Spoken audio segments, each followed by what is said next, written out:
At this place I disliked these power lines. I mean, they're not very attractive and have the maintenance road near them. And I couldn't grow trees.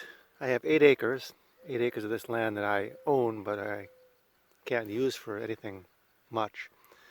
But I've come to appreciate them a lot because they have allowed, they produce this grassland that you wouldn't have otherwise. You can see there, because they cut them once in a while, and we can burn them, and we do. This is a little patch here my neighbor and friend Scott Powell just planted with wildflowers. We got a grant from the NRCS to do this and finally got to it. Should have done it before, but weather and things changed. But this will be native grasses and native flowers, and it will enhance what we have already, which we pretty much gotta.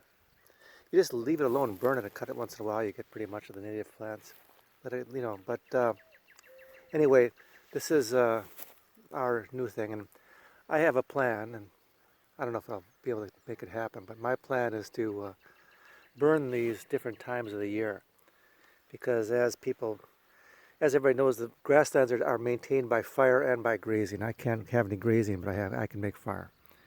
And in the pre-settlement days, the fires, well, the Native Americans started a lot of the fires.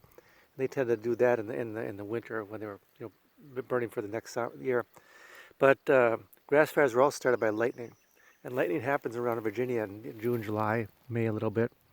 So those were growing season fires. The winter fires are dormant season fires. They produce a different result. The dormant season fires tend to not kill the little bushes, trees. They sprout out. It's good for deer. The growing season fires boil the insides, and they make for grassland. So you can burn the same amount of territory, and when you do it makes a big difference. Generally speaking, with fire, when you do it is a big deal. That's the difference between a good prescribed fire and a disastrous wildfire, when you do it.